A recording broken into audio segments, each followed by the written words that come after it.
wabarakatuh. Perkenalkan, nama saya Januar Robiansa, mahasiswa dari Universitas Pamulang, Prodi PPKN. Di sini saya akan menjelaskan tentang simulasi pembelajaran untuk memenuhi tugas dari mata kuliah strategi pembelajaran yang diampu oleh Bapak Herdi Wismanjaya, SPD, MH. Untuk lebih lanjutnya, selamat menyaksikan.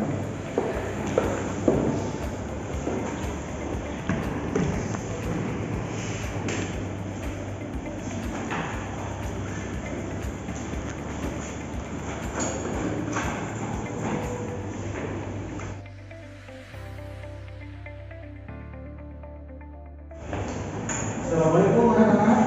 Waalaikumsalam. Apa kabar? Baik ya. Selamat datang di pertemuan kali ini ya. Sebelumnya ada yang tidak hadir di kelas ini? Tidak. Hadir semua ya. Yuk, Amin Jubir sebagai ketua kelas silakan berdoa dulu sebelum memulai pembelajaran. Sebelum mulai belajar, alangkah baiknya berdoa menurut agama masing-masing. Berdoa dimulai.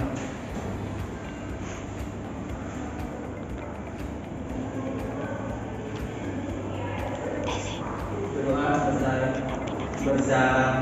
Assalamualaikum warahmatullahi wabarakatuh.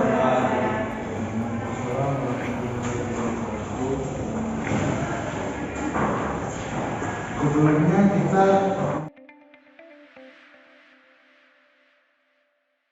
memasuki pembelajaran, kita akan mengabsensi dulu ya. Nah juga ada Linda, ada Heri. Yang kemarin sudah masuk kenapa? Ya. Yosua, Desi, siap. Lisa, sebelum kita masuk ke materi pembelajaran,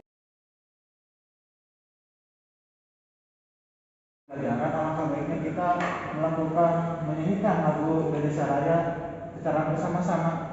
Bisa dipimpin oleh Desi ya, bisa berdiri, semuanya berdiri, kita menyanyikan lagu Indonesia Raya. Ya, Desi nanti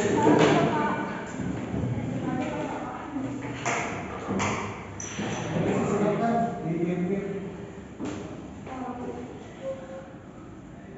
Hiduplah Indonesia Raya. Indonesia tanah airku, tanah marga. Di sana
juga tahu Nasionalisme adalah suatu sikap politik dari masyarakat suatu bangsa yang mempunyai kesamaan budaya dan wilayah serta keamanan cita-cita dan tujuan. wah, sangat betul dan betul sekali ya. Ada yang mau menambahkan nasionalisme itu seperti apa? Yani tahu yani? Kurang tahu Pak.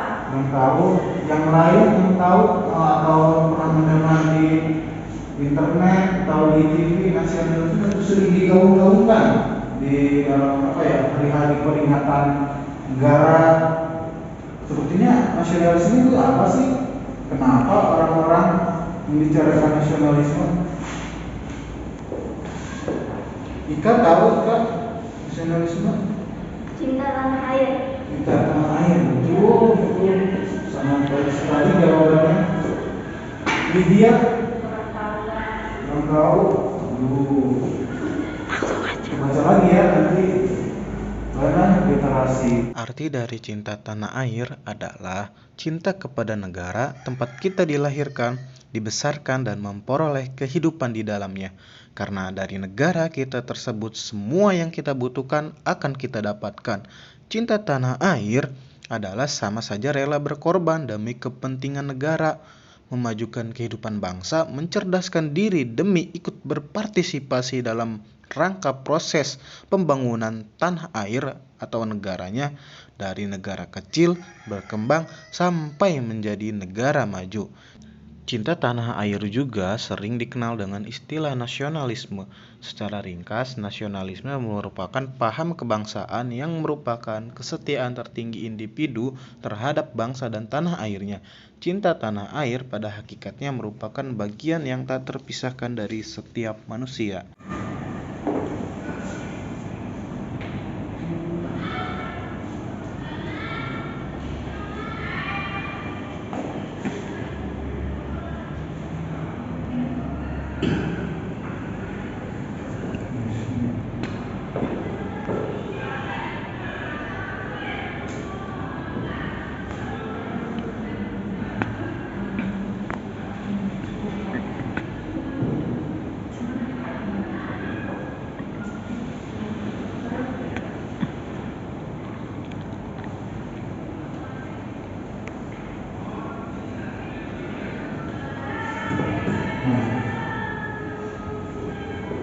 Nah, itu tadi yang dikatakan Ika bahwa nasionalisme itu adalah rasa cinta tanah air yang dilakukan oleh suatu bangsa.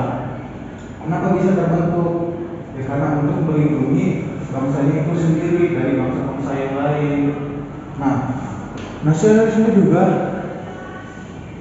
nasionalisme yang terlalu tinggi juga akan menimbulkan merendahkan bangsa lain. Nasionalisme yang berlebihan itu akan menimbulkan chauvinisme. Nasionalisme dalam arti sempit disebut juga dengan nasionalisme negatif karena mengandung makna perasaan kebangsaan atau cinta terhadap bangsanya yang sangat tinggi dan berlebihan. Sebaliknya, memandang rendah terhadap bangsa lain yang disebut juga chauvinisme.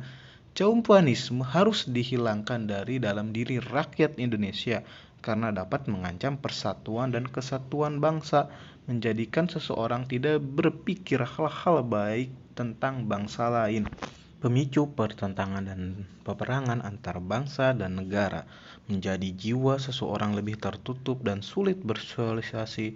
Itulah efek dari chauvinisme. Chauvinisme itu rasa nasionalisme yang tinggi sampai merendahkan bangsa lain, di mana bangsa itu adalah bangsa yang paling unggul, bangsa yang paling unggul dalam segala hal, seperti yang pernah dilakukan oleh partai Nazi Jerman pada Perang Dunia Pertama itu. Dia melakukan itu karena merasa bahwa ras Jerman itu adalah ras yang paling unggul dari segala ras. Makanya terjadi pembunuhan orang-orang yang disabilitas sama kaum Yahudi yang diusir, yang disebut dengan tragedi Holocaust. Itu sekitar 1 sampai 1 juta orang tuh, jutaan orang tuh kaum Yahudi itu pantainya bisa-bisa karena dianggap bangsa Yahudi itu adalah kaum lemah dan sebagai tidak mempunyai peran sosial di dalam kehidupan Jerman pada saat itu. Dan itu praktek-praktek nasionalisme yang negatif yang dilakukan oleh partai Nazi. Nah, yang positifnya itu nasionalisme itu prakteknya seperti apa dalam kehidupan sehari-hari Anda? Juga praktek nasionalisme yang dilakukan sehari-hari itu seperti apa juga? Kalau enggak gini aja, juga melakukan kebaikan setiap hari itu termasuk nasionalisme tidak? Nasionalisme. Apakah kebaikan itu termasuk nasionalisme?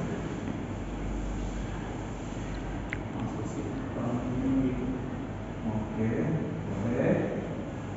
Yang lain?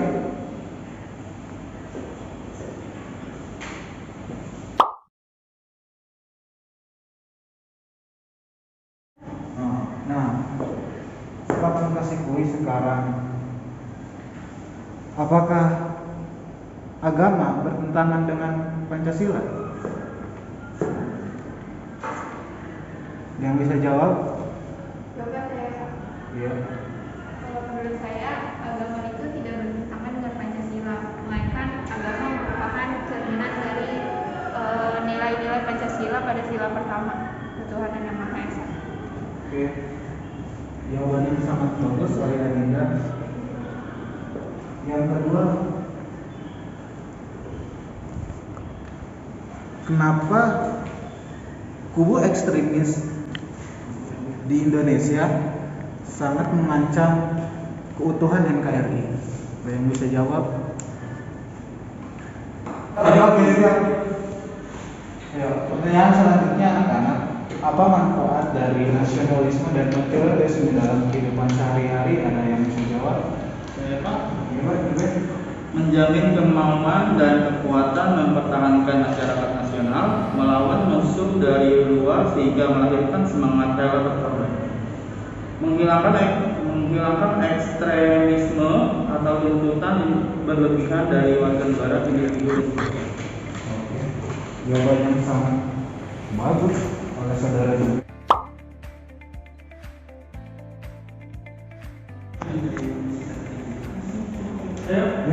Nah, dari pertemuan kali ini kita bisa mendapatkan kesimpulan bahwa nasionalisme itu adalah rasa cinta tanah air ya, dari seseorang kepada negara.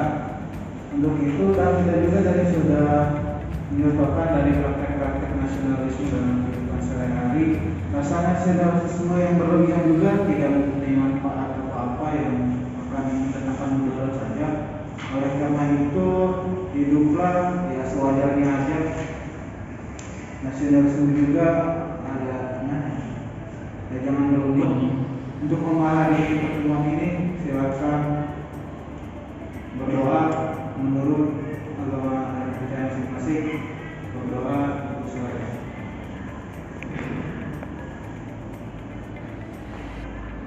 Akhiri pertemuan kali ini. Assalamualaikum warahmatullahi wabarakatuh.